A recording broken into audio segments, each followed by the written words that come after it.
Assalamualaikum warahmatullahi wabarakatuh. Halo teman-teman semuanya, gimana nih kabarnya? Semoga sehat selalu ya. Kali ini kita akan membahas materi dari mata kuliah kajian drama 1, yaitu unsur naskah kapai-kapai karya Arifin C. Nur dan workshop pendalaman naskah serta kontekstualisasi dalam pemanggungan. Bersama kelompok 6 yang beranggotakan Dimas Pratama Agung Siswanto, Sofa Urwatul Wuskoh, Astari Ainunisa, dan Nabhana Suraya. Yuk kita simak baik-baik. Materi pertama yaitu mengenai unsur-unsur naskah drama kapai-kapai karya Arifin C. Nur. Unsur yang pertama mengenai tema. Tema yang diangkat dalam naskah drama kapai-kapai yaitu mengenai religius dan memiliki alur yaitu alur maju. Mengenai peristiwanya yaitu dalam teks drama kapai-kapai terdiri atas 5 bagian. Masing-masing bagian menampilkan dinamika kehidupan Abu. Pada bagian pertama, ada 3 peristiwa utama yang dikisahkan, yaitu mengenai rutinitas Abu menyimak dongeng emak, rutinitas Abu sebagai buruh yang senantiasa mengabdi pada majikannya, dan juga problematika hidup Abu bersama Iem istrinya. Pada bagian kedua, ada 4 peristiwa pokok yang diceritakan, yaitu perjalanan Abu mencari ujung dunia, yang kedua bencana yang menimpa Abu, kemudian emak menghibur Abu dengan dongeng, dan rutinitas Abu sebagai buruh yang mengabdi pada majikannya. Peristiwa perjalanan Abu mencari ujung dunia digambarkan secara metaforis. Abu bertanya ikhwal ujung dunia pada burung, katak, embun, rumput, air, batu, jangkrik, kambing, pohon, hingga akhirnya bertemu dengan tokoh kakek, sosok manusia yang mempresentasikan pemuka metafisis tradisional, yaitu agama. Pada bagian ketiga, semua peristiwa diceritakan secara simbiolis. Ada 5 peristiwa pokok yang digambarkan. Pertama, rutinitas pekerja-pekerja di sebuah kantor. Abu digambarkan layaknya sebuah mesin yang tidak punya kuasa berkehendak. Kedua, kehidupan Abu yang miskin digambarkan dengan peristiwa pembunuhan bayi-bayinya. Ketiga, perubahan usia Abu digambarkan dengan penyiksaan yang dilakukan oleh Yang Kelam terhadap tubuh Abu dan tubuh Iem. Adegan itu menggambarkan bahwa tubuh Abu kian beranjak renta. Keempat, Abu terus berjuang mencari cermin tipu daya. Kelima, Abu mendapatkan hak pensiun dari tempatnya bekerja. Bagian keempat menceritakan kehidupan Abu yang didera kemiskinan. Ia masih berjuang mencari cermin tipu daya yang dipercaya akan membawa kebahagiaan.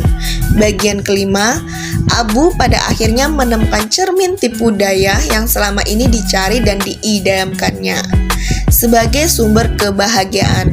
Namun, waktu Abu mendapatkan cermin tipu daya, ternyata adalah waktu di mana Abu menemui ajalnya.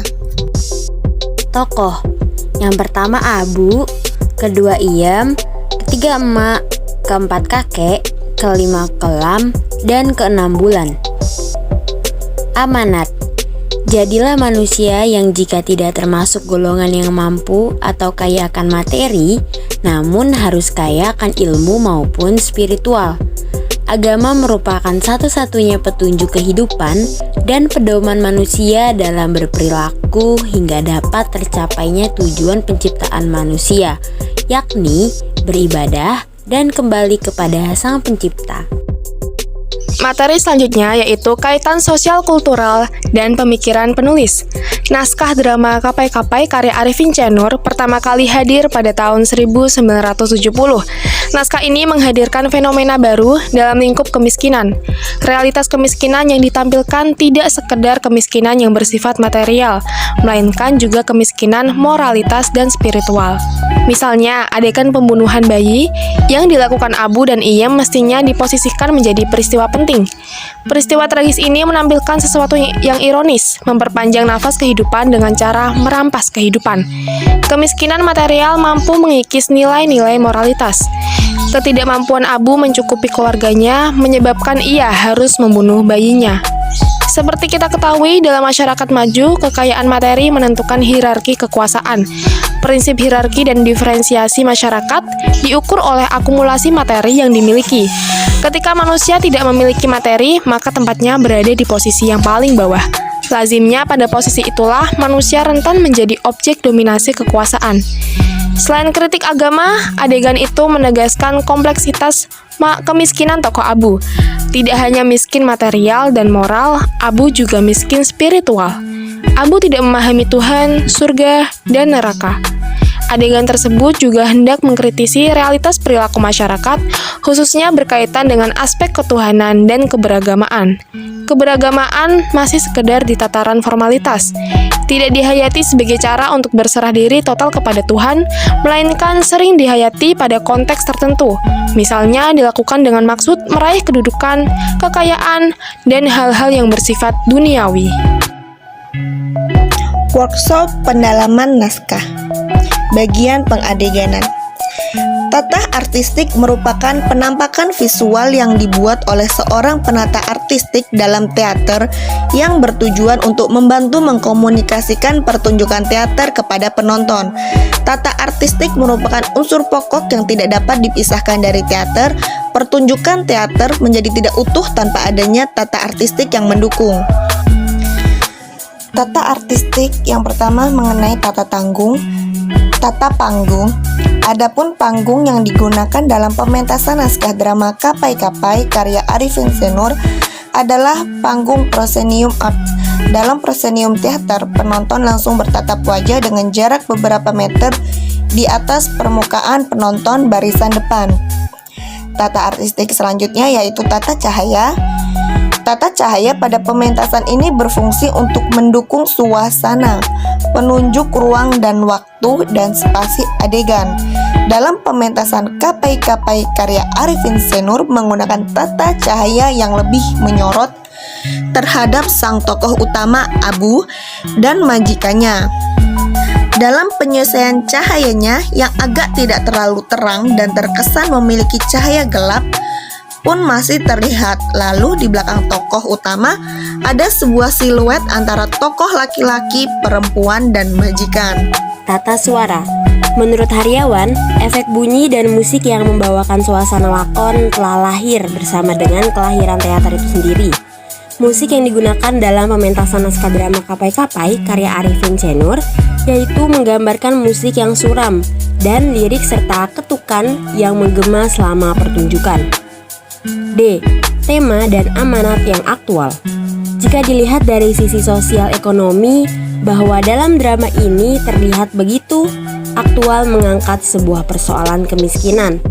Tokoh utama dalam naskah drama Kapai-Kapai ini terhimpit oleh mitos tentang status sosial dan ekonomi yang rendah. Kemiskinan merupakan keadaan di mana seseorang mengalami penderitaan hidup.